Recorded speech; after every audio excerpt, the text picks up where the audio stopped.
Best I can tell, you've been walking around on two broken legs for weeks. When do I go back? You ever again land on those legs of yours, those bones will turn to powder. Plenty other ways to serve your country. You wanted to be special forces? Yes, sir. Why do you want to join the CIA? I'd like to help my country make a difference in the world. The average test time is 5 hours. I'm done, sir. It's been 40 minutes. 38 minutes. What should I do now? Whatever you want. The deputy director of the NSA offered me a new position. Can you tell me anything about it? You know I can't. Hello and welcome to Frame by Frame. The only film and TV review show on the internet hosted by us. I'm Jim. And I'm Nick. And this week, guys, we're going to ask that you put some tape over your webcams and hide from the government because we're watching Snowden. So the Edward Snowden story should be familiar to most people. It was one of the big news stories of 2013. And still relevant till now, even. Absolutely. Edward Snowden's a former NSA contractor who released thousands of documents to the press about the US government's kind of secret surveillance programs. Yeah, pulling a bit of a dragnet across all of the metadata of the American population and, to a greater extent, almost the rest of the world. Sure. So Oliver Stone picks up that story and does a retelling of the events leading up to the disclosures. You're making people very happy. Thank you. You ready for a little action? Oh, this looks juicy. How is this all possible? Think of it as a Google search, except instead of searching only what people make public, we're also looking at everything they don't. Emails, chats, SMS, whatever. Yeah, but which people? The whole kingdom, Snow White. So Nick, Oliver Stone directed this film. No stranger to picking up real life stories. No, not at all. Going back to JFK, Nixon, even World Trade Center. He's never been afraid of tackling big news events that people already know about. Yeah, I guess Oliver Stone's sort of given us a more positive insight into the story of Edward Snowden, obviously painting him as more of a hero, which is, I guess, juxtaposed against the way the American public for a time viewed him, and definitely against the way the American government has viewed him as more of a terrorist and a traitor to the country. Yeah, Nick, I think one of the central themes was kind of Snowden's evolution. Yeah, sure. From his early days where he was in the army, he was pro-government, pro-America, and they kind of tried to maybe bring in a bit more left-leaning view, especially from his girlfriend. Yeah, definitely. I think that's obviously one of the key themes, this relationship with his partner, Lindsay Mills, and how she's obviously on the other side of the fence here, how she can change him. And then also with his experience working for NSA and as a contractor, how the experiences working for the government sort of push him towards realising what was going on during sort of the late 2000s and up until sort of 2013, how that wasn't okay and that he was obviously against this sort of. Sure, and his girlfriend, Lindsay Mills, plays a big role in the film. A lot of the film is focused on their relationship and really the background there. And it was, they tried to really develop a lot of background there. I don't know if it was all that engaging. Some of it, maybe I could have thought they left out. I'd probably agree with that. I feel like to a point, obviously, Lindsay Mills, played by Shailene Woodley, was in of herself quite a good character. I enjoyed seeing her on the screen. But I think also in terms of how she was used in the film was almost as filler, because at the end of the day, the Snowden story could be told a little bit shorter than it was here. The film itself runs for just under 2.5 hours. And I think if you were to explain that Snowden was a contractor who saw some bad things were going on, the film wouldn't have gone as long. And so they like to throw that relationship in there to sort of break up these very tense moments working for the government to show that he's a person. They want to humanise him in our eyes a little bit, which then goes in line with saying that Oliver Stone is trying to paint him as just a man and as a bit of a hero as well. But yeah, after they kind of get the backstory out of the way and they get their character development out of the way, I think that's when the movie starts to become really interesting. Yeah, I'd agree. When they're actually dealing with what Snowden was seeing when he was working as a contractor for the NSA. And some of the stuff was quite frightening, wasn't it? I think, because I saw it with my younger brother, and when we came out of the cinemas yesterday, because he's quite young, he's 16, so he doesn't necessarily know what was going on. I had to explain the whole thing to him, and he's just sitting there losing his mind, like, he's allowed to do this?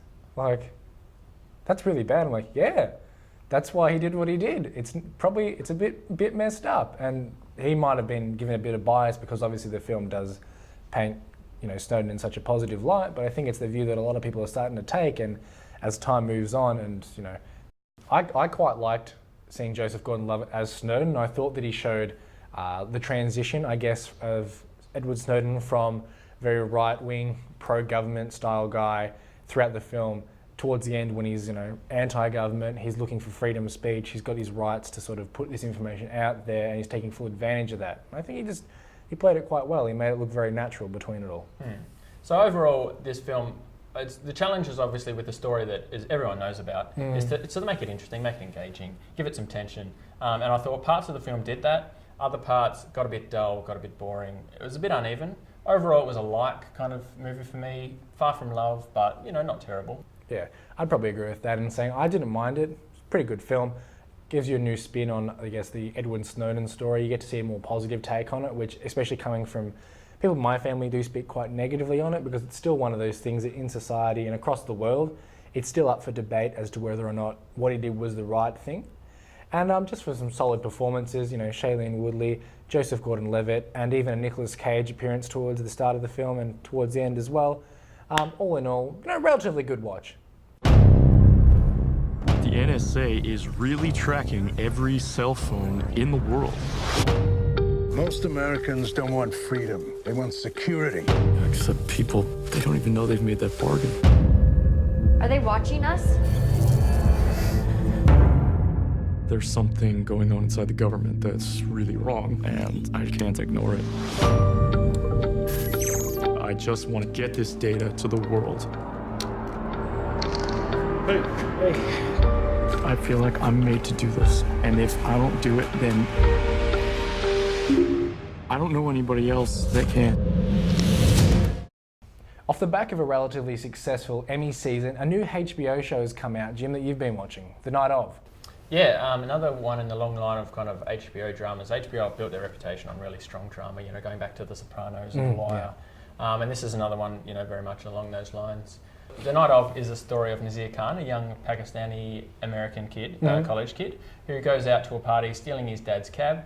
A girl gets in the cab thinking he's on duty. Yeah, sure. He drives her around for a while, goes home with her. She ends up getting murdered. He gets charged with the crime, and the rest of the show follows the trial. Follows on from Okay. there. It's actually got a few links to The Wire, as I mentioned before. The main writer of The Night Of was a writer on The Wire, so he brings a lot of that kind of meticulous detail about, representing crime and showing crime on the screen to the show. There's also Michael Kenneth Williams as an actor in the show, who's from The Wire as well, so there's a few links there. And like The Wire, it kind of starts off focusing on the crime itself, and then kind of zooms out into exploring in broader context. Yeah, all the moving parts, the court system, the justice system, the police investigation, even the jail time.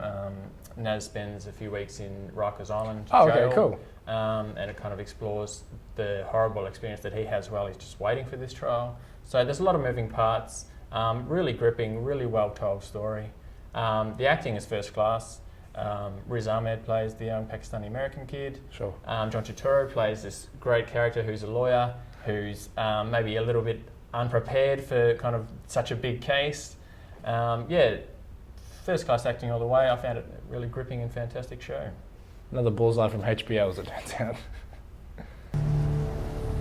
What's your name, son? Mars. Where she said she wanted to go? The beach. The what? The beach?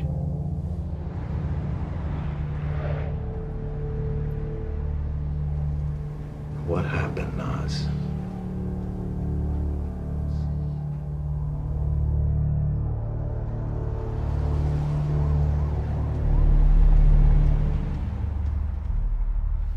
So Nick, we've talked about a few Netflix originals on Frame by Frame, and you've watched another one this week. Yeah, this week I've been watching a show called Sense8, which was released around June last year.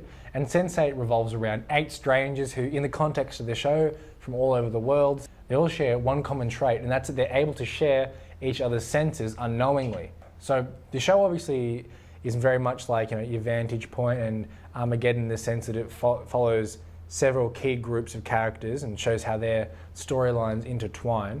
And in the very first episode, we see that someone from London is able to see something that's going on the other side of the world, and parts of their senses, like whether that's hearing or what they're able to see or feel, cut in and cut out, and this causes them to all sort of wonder what the heck's going on, Absolutely. So this is made by the Wachowskis, is that right? Made by the Wachowskis, Yeah, that's exactly who right. I think directors. everyone was just blown away by what they did with The Matrix. Yeah. So is this picking up on some of their best work there, or is it maybe some Look, of their later work? I kind of, yeah, you definitely get the idea that it is the Wachowskis. It does take that very meta sense and approach into potentially, because I would even struggle to categorize this. It's not necessarily science fiction, but it sort of blurs the line between the paranormal and whatnot because of these senses they all share.